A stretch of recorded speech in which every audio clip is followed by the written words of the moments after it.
තියෙන සමකාසන්න රට. සමකයට ආසන්න රට. සමකයට ඉහළින්ද පහළින්ද පිහිල්ලා තියෙන්නේ. සමකයට ඉහළින්ද පහළින්ද පිහිල්ලා තියෙන්නේ. සමකයට ඉහළින් පිහිල්ලා තියෙන්නේ. අපි කියනවා සමකාසන්න රටක්. තව කියනවා නිවර්තන කලාපීය රටක්. ඝර්ම කලාපීය රටක් කියලා. ඉස්සර ඔක ඝර්ම කලාපීය කියලා හිතනවා කිව්වේ. පැහැදිලිද? එහෙනම් අපි නිවර්තන කලාපී තාමත් සමකාසන්න රට. මේ සමකාසන්න කියනකොට දේශගුණය පිළිබඳව පොඩි අදහසක් එනවා. සමකාසන්න කිව්වහම ඒකෙන් උෂ්ණත්වය පිළිබඳව අදහසක් එනවා.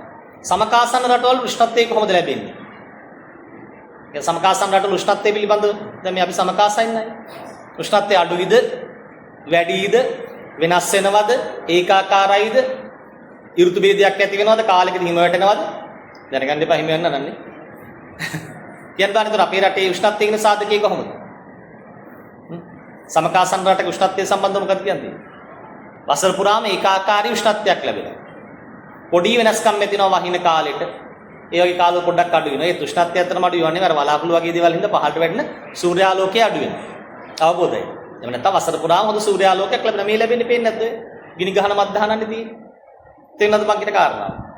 එතකොට ලංකාව සාමාන්‍ය සෙල්සියස් අංශක 27ක විතර ඇවරේජ් සාමාන්‍ය වර්ෂා උෂ්ණත්වයක් තියෙන රටක්. වර්ෂාපතනය ගත්තොත් අපි වර්ෂාපතනය එහෙම ඒකාකාරීම කියන්න බෑ. දැන් ලංකාවේට ගත්තාම ලංකාවේ බොහෝ තැන් වලට ලැබෙන සූර්යාලෝකය එක හා සමාන වුණාට වර්ෂාපතනයේ වෙනස්කම් තියෙනවා. තෙත් කලාපයට වැඩි, වියලි කලාපයට අඩුයි, අර්ධ ශුෂ්ක කලාප කියන ඒවාට තවත් අඩුයි. පැහැදිලිද? ඒතර ලංකාවේ පොදු ලක්ෂණ ටික තමයි කතා කළේ. උෂ්ණත්වය වැඩි, සාමාන්‍ය උෂ්ණත්වය 27ක් 27.45ක් විතර වෙනවා. වසර පුරාම ඒකාකාරී සූර්යාලෝකයක් ලැබෙනවා. ඍතු භේදයක් අර සරත් සිසිර වසන්ත ගිම්හාන ආදී ඍතු භේදයක් නැහැ. හැබැයි අවුරුද්ද ගත්තාම සමහර අය අප්‍රේල් වෙද්දී පොඩ්ඩක් උෂ්ණත්වය වැඩි වෙනවා. දෙසැම්බර් වෙද්දී ජනවාරි වෙද්දී පොඩ්ඩක් අඩු වෙන ගතියක් එහෙම තියෙනවනේ. එහෙමයි කියලා ලොකු වෙනස්කමක් දැන්නවද?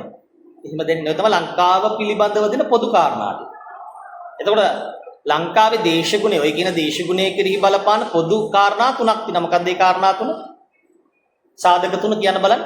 ගෝලීය සාධක, කලාපීය සාධක හා ස්ථානීය සාධක. ඔය කියන සාධක තුන මත තමයි ලංකාවේ දේශගුණය නිර්මාණය වෙලා තියෙන්නේ. මොනවද ගෝලීය සාධක කියන්නේ? මම දෙක සැරයක් කිව්වා. ලංකාවේ දේශගුණයට බලපාන ගෝලීය සාධක කියන එක අර්ථකථනය කළොත් මොකක්ද ඒකේ අදහස? සමස්ත ලෝකයේම දේශගුණයටත් බලපාන, නැත්නම් ලෝකයේ වැඩි කොටසකට බලපාන සහ ලංකාවටත් බලපාන. පැහැදිලිද? උදාහරණයක් වශයෙන් අපි දියවැල් කියලා එකක් තියෙනවා. දියවැල් ක්‍රියාකාරීත්වය ගත්තොත් මුළු ලෝකෙටම බලපාන.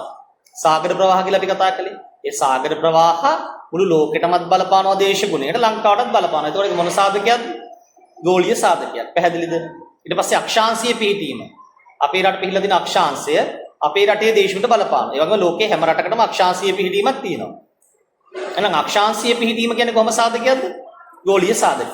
කලාපීය සාධක. අපේ කලාපේ අපි ආසන්න කලාපේ බෙන්ගාල බොක්ක, ඉන්දියානු උපමහද්වීපය, ඉන්දියන් සාගරය මෙන්න මෙහෙම අපිට කලාපයක් තියෙනවනේ. දැන් උදාහරණයක් වශයෙන් බෙන්ගාල බොක්ක අපිට ආසන්න වුණාට මෙක්සිකෝ බොක්ක තියෙන ගොඩක් ඈත.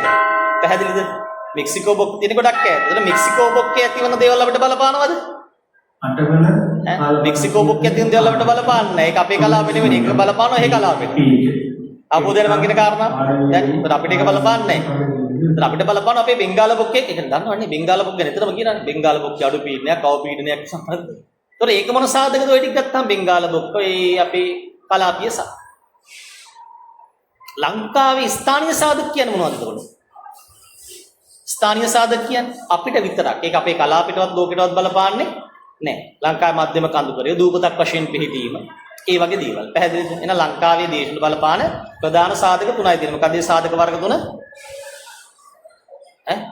ගෝලීය සාධක, කලාපීය සාධක හා ස්ථානීය සාධක. අපි මේ නෝට් එක